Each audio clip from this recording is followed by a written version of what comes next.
right, it's a high-stakes week ahead for House Speaker Kevin McCarthy, who is getting mixed reactions from some of his fellow Republicans for his sweeping debt ceiling plan. McCarthy is vowing to bring it for a vote this week. We will hold a vote this week, and we will pass it, and we will send it to the Senate. And for more than 80 days, where the president has ignored us, called people names for things that he even voted for himself, makes no sense or logic to it. I think as president and the leader of the free world, this is one of the problems we have challenges around this country, around the world. He needs to show leadership and come to the negotiating table instead of put us in default. When referring to Biden's past positions there, I should note McCarthy was referring to his time as a senator. McCarthy's plan right now, though, proposes raising the nation's $31.4 trillion debt limit by $1.5 trillion or through March 31st, 2024, whichever comes first. But it also proposes blocking President Biden's plan to grant student loan forgiveness, kill new IRS funding that was enacted as part of the Inflation Reduction Act, and repealing green energy tax credits. Many House Republicans say they have not yet decided if they are going to support that plan, including our next guest, who is joining us now, South Carolina Congresswoman Nancy Mace. So, Congresswoman, that is the first question this morning. Does Kevin McCarthy have the votes? Does he have your vote? Well, that remains to be seen later this week. But I have to tell you, real Americans don't get to operate at a deficit, and Congress needs to come back to the real world. If you look at over the last 6 years alone, under President Trump and President Biden, $13 trillion was added to the debt. Both sides are at fault here, and I just don't understand why we can't have a conversation about how we're going to cut spending, like really cut spending, or balance the budget over the next decade or so and show the American people we're going to be responsible with their tax dollars. And that's the kind of thing that I want to see us push for more aggressively. So you haven't decided yet whether or not you're going to support Correct. this? Right. I'm leaning against voting for it at this time because I just don't understand why we can't have a conversation about balancing the budget, cutting spending, and doing so over the next 10 years because inflation is still on the rise. We need to grow the economy. You've got to cut spending and cut taxes and rein some of that in order to grow the economy at a rate that can overtake the debt that we've taken on in this country. It's Monday. This vote could happen as soon as Wednesday or Thursday. I don't have to tell you that. What does Kevin McCarthy need to do to change your mind about voting yes? Or are you pretty firmly leaning no, you say? We're still going through the plan. I have other concerns, especially on green energy. A state like South Carolina, we have a lot of solar farms and solar energy, both presidential and commercial.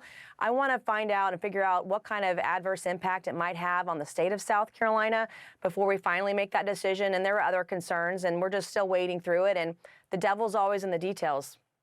Okay, so you want changes, it sounds like, before you would vote yes. Correct, but we'll see if they'll do that. But the things that I'm talking about, you know, balancing the budget in 10 years is not going to be easy. I blame both sides for the situation that we're in today, and both sides need to come to the table and figure this thing out. I don't think we're going to default. That's a fear tactic by the left. We have plenty of tax revenue to pay the interest on the debt, about 11 times that tax revenue. But we need to get serious about spending in this country, and neither side is willing to have that conversation, and that's what's disappointing with all of this at this juncture now. $31 trillion in debt. Given you're not a yes yet, and McCarthy was saying yesterday he feels confident he has the votes. Obviously, you know it's a razor-thin margin. Is he wrong that he has the votes? What have you heard from other Republicans?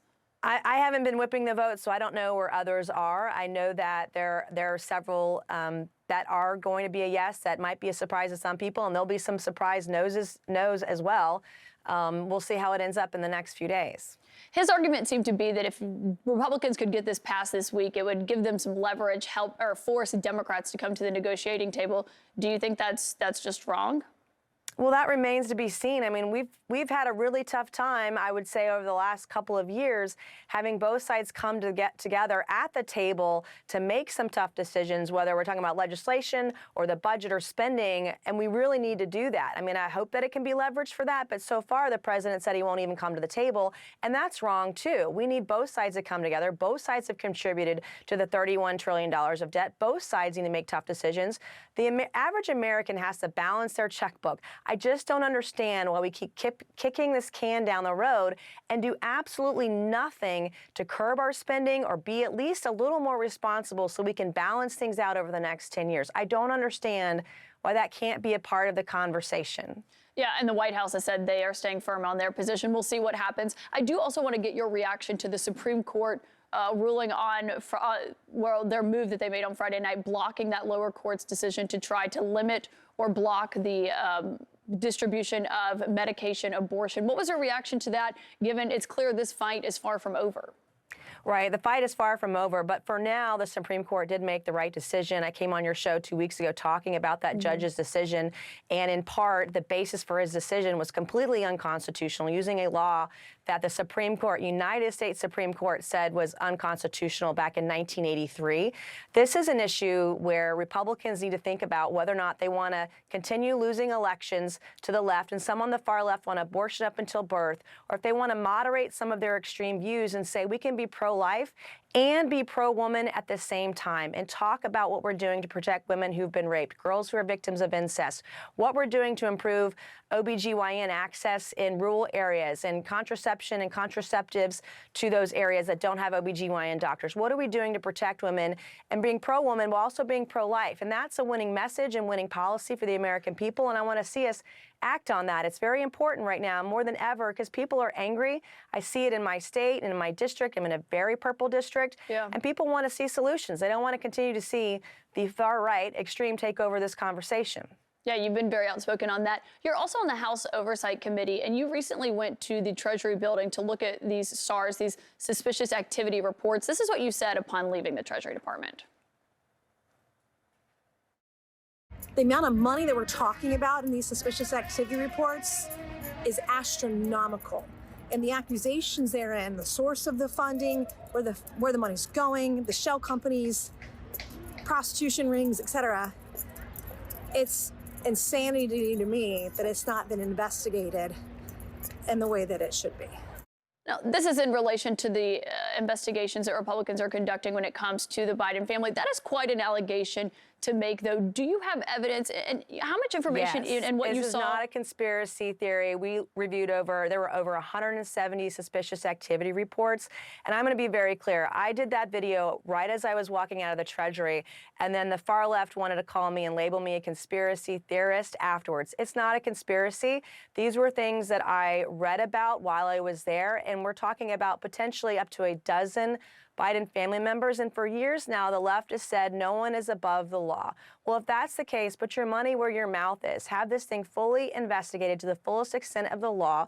And if people, the average American, saw what we saw, they would question why it's not being investigated, because the allegations that I made are absolutely what we were reading about last week. And I call balls and strikes, okay, on both sides. And I'm being very clear and very honest about what we saw. I can't share all the details because it's confidential information. But every time we overturn a stone, there's more to be investigated because you see another dumpster fire and you're like, what is going on and why is this happening? That's my question, because when it comes to these SARS reports, you know as well as I do, not all the information in there is verified. This is what gets reported. This is what they're looking at. It doesn't mean that wrongdoing has been committed. And so I think that's the question that people had, is walking out of there after seeing this, how do you know what you saw is verified to come out and make an allegation like that, which is something that happens to members of Congress all the time. Necessarily when it comes to these allegations, they shouldn't, the question of whether or not they should be made if you don't actually know that information is verified that you saw. I would just ask the Department of Justice to follow the money. There are more questions than answers. There are more Biden families involved than we know. And if it's all above board, then say it's all above board. But when you look at what's going on and the sources of some of the funding that's known and unknown and where it's going, you have a lot of questions. And you'll ask yourself, why hasn't this been investigated to the fullest extent of the law? It's very damning, the things that we read in those documents. Well, we would like to see the evidence. I know the chairman of the House Oversight Committee says he's going to hold a press conference this week. I do want to ask you, because an attorney for Hunter Biden has sent a letter to the Deputy Inspector General requesting a review of a former Trump aide who allegedly acquired and published online these financial activities, these reports of Hunter Biden. Do you believe that that should be investigated as well? No one is above the law, and I've been very clear. If someone has broken the law, they should be investigated to the fullest extent of the law. I don't care if they have an R or a D by their name. And I will tell you, the American people, they don't trust Congress. They don't trust D.C. It's because they see people in power, people with money, get away with things that they could never get away with. And so I'm all for investigating whomever has broken the law and hold them to the fullest extent of the law. Yeah, I think people just want evidence for those allegations. Absolutely. Congresswoman Nancy Mace, thank you for your time this morning. Thank you.